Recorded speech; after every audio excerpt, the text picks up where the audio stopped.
Welcome to this episode of the Connecting Faith to Life podcast. I'm Trey Rhodes, the Connections Pastor at Northwood Baptist Church here in North Charleston, South Carolina. In just a few moments, our lead pastor, Dr. Tommy Metter, will be joining the conversation as well. In our crazy and chaotic world, our hope is that these few minutes will help you stop and reflect on your relationship with Jesus as you learn to connect Christ-centered faith to your everyday life.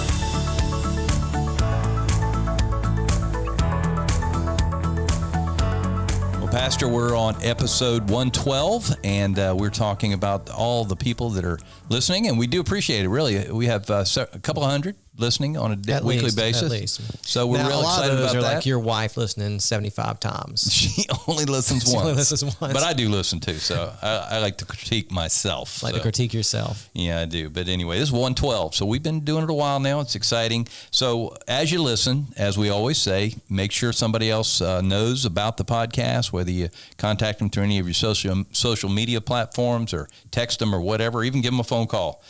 Or you could write them snail mail. That would be weird, but you could do it anyway. You ever make phone calls, Trey? Do I? I do it all the time because I'm old. Because you're old. Yeah. You know, I'm more comfortable talking to somebody. Yeah. But anyway, I can hear that in your voice. Most people have phones and only use them to make phone calls, right? Use them to text. They would complain if they could not make a phone call. I guess. That would be the deal. Wait, that'd be cool. I mean, maybe we need to invent that. I'll call Steve Jobs up. Just a texting phone. Yeah, man. Texting only phone. There Half we price. Go. You're going to call it Steve. He's dead. But you're right. My bad. Tim Cook. I can't. Tim Cook. Yeah, that's right. All right. Anyway, so you help us stretch our reach beyond the immediate church family and influence others and get them listening to how they can connect Christ-centered faith to their everyday life. So we're excited about that opportunity. Also today, special treat. We have one of our missionaries that we support and with prayer and mission teams and all kind of resources, and we're excited to have him here, Pastor Ivey Rhodes from Boston, Massachusetts, and he's in a place called Jamaica Plain. Jamaica Plain. And it has nothing to do with Jamaica. Not to be confused with Jamaica. Yeah, and he is my son, so that's cool. Ivey, welcome. How are you doing, man? I'm doing good, thank you. Good. Welcome. We are the power of the internet. He's in Boston this morning at home with his family, and we're getting ready to send a team to Boston Saturday. We'll send. And I'm going. You're going, and we've got 6 or 7 people I think going to Boston, and it's going to be a great trip. You guys are going to do a lot for the kingdom while you're there, and so maybe we just thought it'd be fun to have a conversation with Ivey. If you are a faithful listener to the podcast, we had Ivey on the podcast, I guess almost 2 years ago. Probably, right when we began. And we talked about just his relationship with you and some lessons both of you guys learned as father, son, and that was really cool. That was one of the episodes that got a lot of listens. So, but we didn't have an opportunity then to talk to Ivey, the church planter. And so we wanted to have a conversation and just kind of get an update from him as life as a church planter. So Ivey, for those who don't know, you've been in Boston pastoring Mosaic Church, Jamaica Plain, for 3 years now? Yeah, got it. 5 years. Has it been that long? My goodness. September 2nd will be 5 years. So here's the first question. At what point are you no longer a church planter? That is a great question, and one that I do not have clarity on, because I know that there are churches here that are over a decade old that still call themselves new churches. Now, one thing in context of Boston, as it is with Charleston, there's a lot of old churches here. Yeah. So being even a decade old is a new church. You're a new kid on the block. Boston. Yeah, for sure. So just a couple questions. One, so you obviously, you grew up here in Charleston, lived here in Charleston. Where did you go to college? I forget. Charleston Southern. Okay, so you never left Charleston until you moved to Boston, really? Well, no, we moved around a little bit. Okay. We moved to Wake Forest for my dad to go to seminary. Yeah, seminary. Then he pastored in a place called Utahville, South Carolina. Then we moved to Greer, South Carolina, and then back down to Charleston to start the church. Okay, so why Boston? That's a long way from home, bro. It is, yeah. That is that's a story, and I'll try to make it quick. It basically starts with being in Charleston, working with my dad at the church plant, and feeling a deep call from God to plant a church. So much so that I kind of shook it off for a while, but I couldn't shake it off. You know, I tried, and eventually, had the conversation with my dad and said, I think God's calling me to plant a church, and I think the next step is to go to seminary. I had my Bible degree from Charleston Southern, but wanted to get that MDiv and get the experience there. And also, one of my big thoughts was doing that was I'm going to make connections at seminary that can help me determine where God's at work and where I can get involved. And so we went to Wake Forest, and I went to Southeastern Baptist Theological Seminary. And while I was there, met some great people. We always had what are called the Send City missionaries. I don't know how familiar everybody is with that, but through the Southern Baptists, they have different cities that they focused on. It used to be like 35. I think it's increased now. But Boston was one of those cities. We would have people come through the seminary all the time, kind of pitching to get church planters. I had a guy come through from Boston, and really, man, he laid out a vision for what they're doing in Boston that was super compelling. We had already kind of honed in on the Northeast and had visited New York City. That was too much. Our first night in New York City, kind of trying to discern whether we wanted to try to plant there. Saw like a knife fight on the street and stuff, and I was like, "Oh, nice." Yeah, I was like, I don't know if I can handle that. Yeah. Was that when your car got towed and everything too? Yeah, and then my car got towed. I had like a $450 bill, and God was telling me. Yeah, that's definitely that was God saying you don't belong here. Yeah. Yeah. So anyway, but we did a couple other cities like that: Baltimore, DC, New York City. Anyway, and eventually I went to Boston on my own. Flew up there, met with a guy named Curtis Cook. He's an excellent pastor up here, and he just really confirmed everything that I had learned about Boston. And one of the things that was so compelling about Boston is, it shouldn't be this way, but as a pastor, there can be this sense of competition between churches. Mm-hmm. We're all on the same team. It shouldn't be that way, but it happens. And I found that in some places it was that way, and that was not compelling to me, and I didn't want to be a part of that per se. Boston seemed different. It seemed like there was a brotherhood between the pastors, and I found that to be mostly true, and so especially inside the Southern Baptist circles, very much a brotherhood. So when I came up here, it was just like super compelling what God was doing, and Boston went from. This is one of the things they told me. Boston went from like 10 church plants a decade ago. I think by the time I had gotten up here, it was like 55 church plants. Oh, wow. And that's the Boston area. It's not just inside the city limits. So it was God was really doing something. And so that was it. And I brought Allie up here. I remember my way, I had found this place called Jamaica Plain, which is such a strange name in the middle of Boston. And I actually did a project on it in seminary for my final, it wasn't a master's thesis, but it was a long paper on Boston and Jamaica Plain for church planting degree. And I just honed in on Jamaica Plain because it was weird. But I walked through Boston, prayed the whole way, landed in Jamaica Plain. It was a spiritual confirmation from the Holy Spirit. That was where we were supposed to be. And I brought Allie up here about 3 months later. And I remember the conversation. You got to understand, she was about 7 months pregnant at the time when I brought her up here. And it was about 90 degrees outside.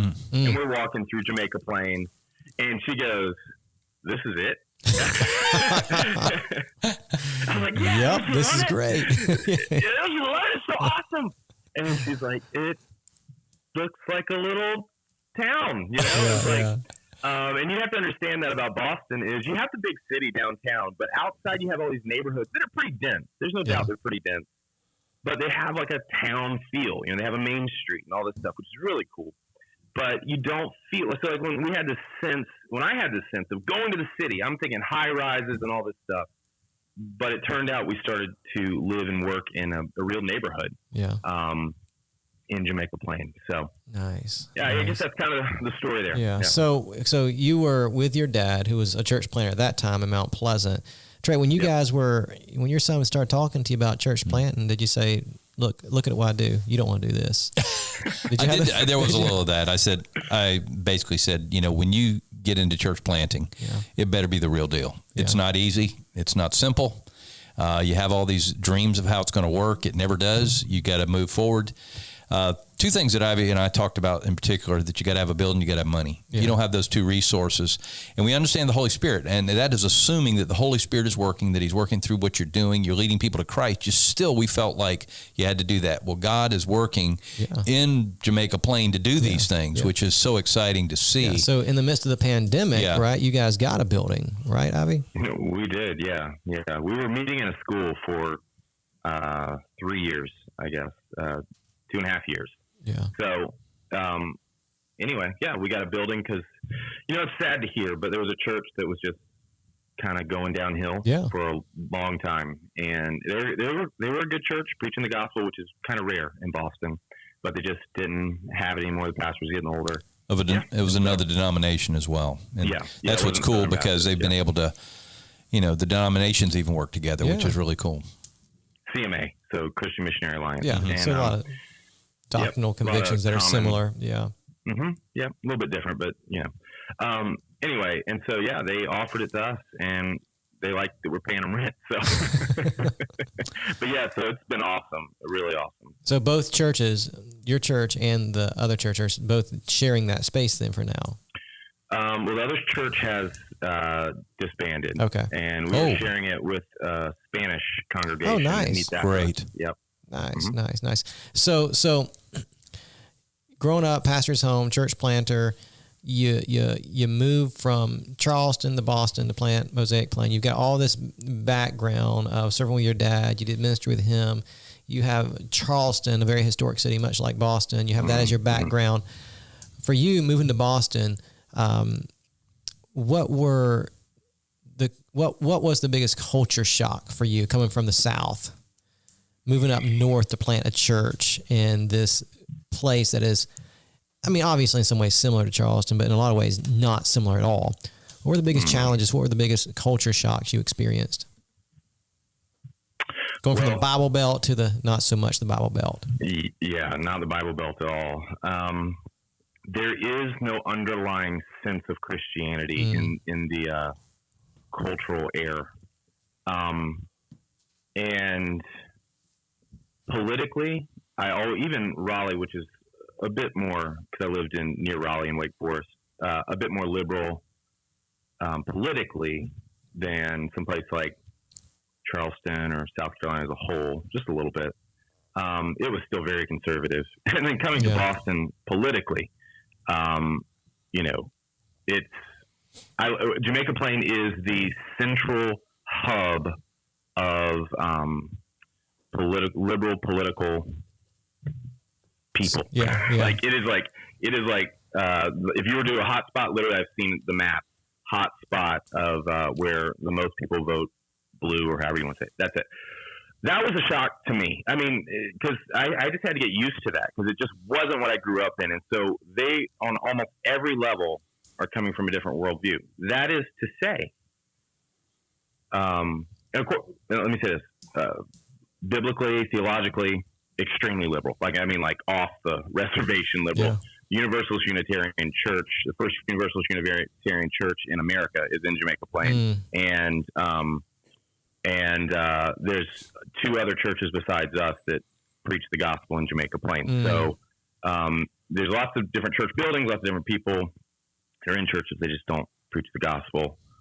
They look like churches, but they're not, actual churches. So anyway, so all that's to say, just theologically, politically, it was like a huge change. Now, I will say that I learned that, and this is going to sound so stupid. I'm sorry for my ignorance, and I don't know, just my naivete. Yeah, that's the word. I didn't know that I could be such good friends with people on a different political spectrum than me. Wait, that's possible? And that is actually possible. I didn't know people that. I really, it sounds so, I'm not being sarcastic. No, I'm totally being real. Well, I know you're being, no, I understand. I'm just saying, so opposite from how I grew up and how I know. That's what I'm saying. And so, it's been helpful for me in understanding the world a little bit, because I always kind of grew up thinking, from a political perspective especially, that it was that another political group was trying to sabotage our political group, the more conservative group. And that's what it was about. But I've learned that these people actually believe what they vote for. And the problem with that is it's not necessarily good, but they're not trying to sabotage anybody. They're just living their life, and they think that is the best way. Yeah. And there's some, it's helped. Sorry, this is probably the most shocking thing to most people that move up here. That's why I'm bringing this up, but from the South. But, there's some good things that have come to my understanding, and I'm still the freak conservative in my circles. There's no doubt there. But I've come to understand people better because of getting maybe out of a Southern conservative, politically conservative bubble. So, and that was good. That's been good. Yeah, I think about here, in Charleston, the South in general. I mean, it's not what it was 40 years ago or even 20 years ago, as far as the culture even down South is drifting further left in some ways, and but still, I mean, we're still in the Bible Belt. And for example, if I go out and I go get my hair cut, and I tell the lady cut my hair, my pastor, she generally responds, "Oh, that's nice," and there's usually people respect the position I'm in. They might not be Christian, might not care to be Christian, but I don't get people like saying, "Oh, you're a pastor. What's wrong with you?" You know what I'm saying? "Oh, you're one of those." I don't get that. It's usually, what if you tell somebody in Jamaica Plain, "Oh yeah, I'm the pastor," how does that usually go, that conversation, or do you just identify as something else? So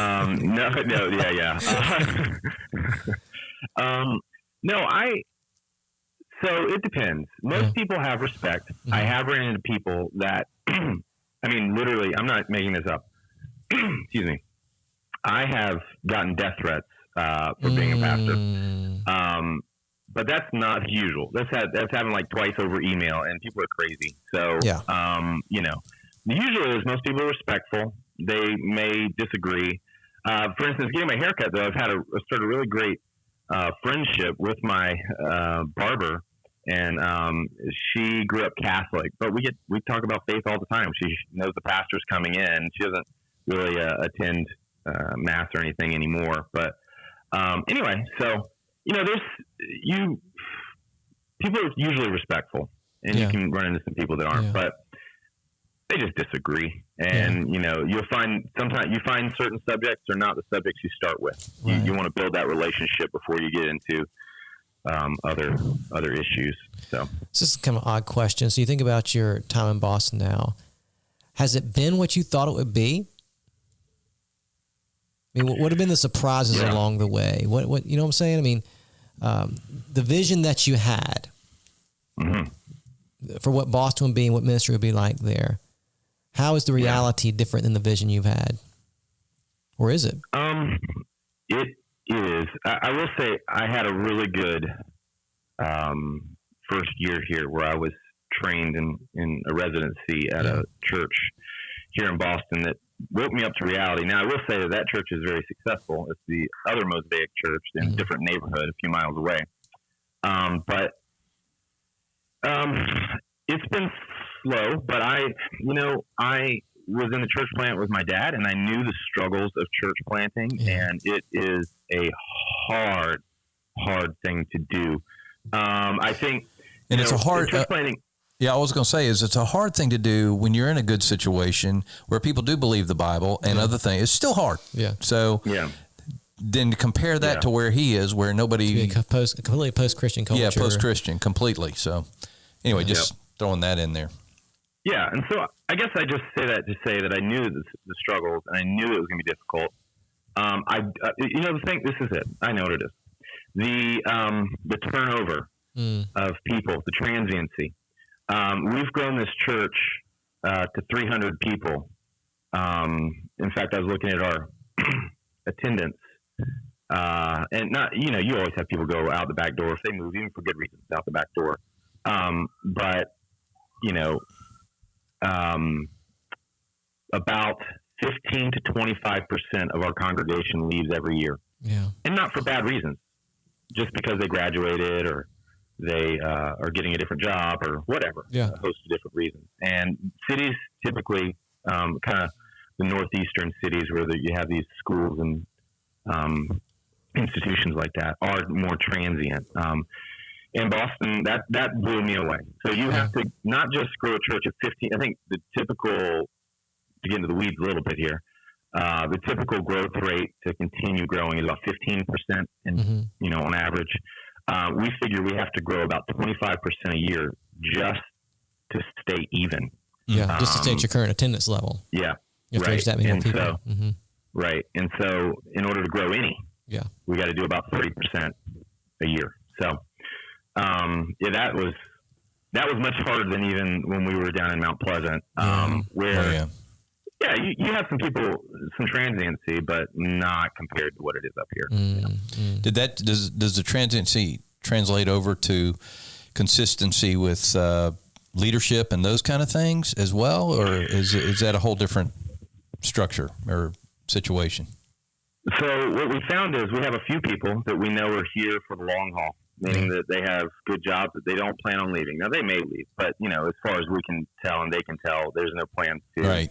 Those are the people that end up just by default becoming your best friends, because they're the ones that have been here the longest, and you trust to still be around. And one thing that can become really hard when you're in such a transient place is to give your heart away to people, and love them well. And so, for better or for worse, you almost have to disconnect from the idea of somebody becoming your best friend, and just loving them like they are your best friend, knowing that they probably will be gone in 18 months to 2 years. Wow. And so I've gotten better at that, but it was really hard in the beginning. Really hard. I would say so. Yeah. And you have, because you've talked to us a little bit, and you don't have to get in these details, but in the 5 years, you've gone through some pretty significant challenges. Yeah. As far as dealing with people and some specific issues that have come up with people and having to walk through some of those issues with them. And you've seen people come and go over some of those challenges, right? And so that makes it difficult. Yeah, as and well. I don't want to say, we early on within the first year of the church, we had a major fallout over marriage and Christian sexual ethics. And we had a group of people in leadership that didn't agree with the scriptures and our plain stated beliefs. And in a sense, they tried to take over the church about a year in. And their goal was to turn it into a more progressive church. And I said, that's not going to happen. And we had a few people stand with us, and we made it through that time, but we lost about 30 people through that early on. And that was devastating. But God, within that year, it was that point, just a year into the church planning process, was like, I don't know if we're going to survive this. Yeah. But within a year, God had replaced every single one of them and brought some really awesome people to help us. God is good. So you've been living like all of us through COVID-19 and COVID 2020 and COVID 2021 and probably COVID 2022 and so forth. So I know you guys have struggled, like every church has struggled, to navigate through this mess of a situation we've been in. But as you think about the future, think about the ministry there, what God has already done, what are you most excited about? Oh man, I am most excited. We just got a new staff member. Since we have started, have not had a consistent music worship leader. So the guy on staff's name is Matt. He is helping us with that, and he's also doing our community groups, along with just everything else I ask him to do. And that is, as far as like being able to do more, is significant. So you guys are coming up on a mission trip, and what was awesome is I was able to hand off to him pretty much the logistics of your trip, and then continue doing everything else that I had to do. That's great. Which means your trip is going to be better, and that we're going to do more ministry, and really it's going to be awesome. So I think that kind of dynamic is going to be really helpful to the continued momentum of the church, and that going forward, as long as Boston doesn't shut us down again because of COVID. we got some good momentum going forward for sure. Good. One thing that is interesting to me, surprised me, is how much the Catholic Church has influence over local politics and local government officials. And really, you can thank the Catholic Church for you being able to worship freer than you probably would have been able to, right? I remember that because they really. So, the help comes from the strangest places. So, isn't that kind of true? I mean, isn't that what happened? It is. So, thank the Lord for that. Yeah. So this is very interesting. So mask mandates come back indoors in Boston starting tomorrow. So that would mean on Sunday we have to require everybody to wear masks. But there was one carve out, one single carve out for all the mask mandates in its churches. Or houses of worship, which would include mosques and anything else. Right. And everybody's like, what? That makes no sense. And it's because of the influence of the Catholic Church. That being said, we are going to, we're going to encourage, people to wear masks. All that kind of stuff. Good. We will be wearing them, so you don't have to worry about telling us. Oh, yeah. Well, I've told the team they have to. Yeah. Hey, well, listen, if you're a part of the Northwood family, you are supporting Ivey and Mosaic Church as a faith family. We've sent teams back and forth. We helped them. Some of you might remember we helped them to get their new facility financially, and we try to continue to financially support them on a monthly basis. And so, if you're part of Northwood family, through your regular giving, you are helping Ivey and his church continue to grow in the Boston area. And if you've been to Boston to serve with Ivey, I know you've experienced that blessing. And so, if you're listening to this today, on the day of this podcast releases, the teams are actually already there.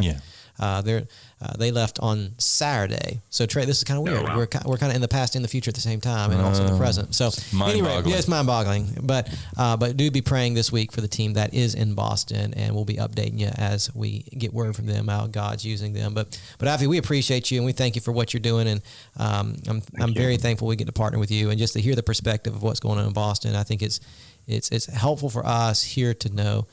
I mean, even in the United States of America, there are some areas that's it's just a different world, in a lot of ways. And it doesn't change anything because here we are in Charleston. We think we're in the Bible Belt, which we are. There's a plethora of churches. But there's also a plethora of lost people. There is. And the needs in the Charleston area are just as significant as the needs in Boston and everywhere else in the world. So just a reminder, be faithful where we are.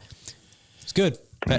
Pastor Ivey, as we close, I usually ask Pastor Tommy this, but if there's one thing that we can, I guess, pray for over what's going on in Mosaic and there in Jamaica Plain, what's the best way we can pray for you? Yeah. We have been praying for 5 years, better part of 5 years, for God to reach Jamaica Plain for the Lord, and this year we will have not our own church plants. We've supported these church plants. In fact, today I'm actually doing a training session with one of the church plants to help them with their audio-visual stuff. But we now have 3 gospel preaching churches in all 3 main neighborhoods, sub-neighborhoods of the neighborhood of Jamaica Plain. And that's the newest one will start in September, which is what I'm training today. And so the other one started last September in the middle of COVID, and they're still going. So, when I prayed that prayer, my thought is that possibly we personally would have little churches all over. That was one of the thoughts. But God had a different idea of how to do it, and I'm just thankful that He's answering that prayer. Amen. Praise the Lord. And so just continue to pray for that. We will. All right. Starting a new church in Jamaica Plain is not easy. I'm sure. All right. It's good, man. Great to have you, Glad brother. we get to have Ivey on as a church planter today, not just as your son. Well, he is your son. That's important too. Not just as my son, though. Right. But, that's good. Well, Pastor Tommy, thank you for getting this together and just getting us a vision for what's going on there in Boston. And as we close, just remind people to come back and join us next week, we too. do hope this has been helpful for you today. You've been encouraged by what you've heard. Again, thankful for Ivey and the ministry he's doing in Boston. You continue to pray for him as you think about him and his church, Mosaic Jamaica Plain. I always get it confused. That's a lot. That's a mouthful. It's all right. Hey, if you enjoy what you heard today, go ahead and hit that subscribe button so you can have new content delivered to your device every single week. Leave us a 5-star review. That always helps us get word out about our podcast. And as always, we hope today's episode has helped you connect faith to life.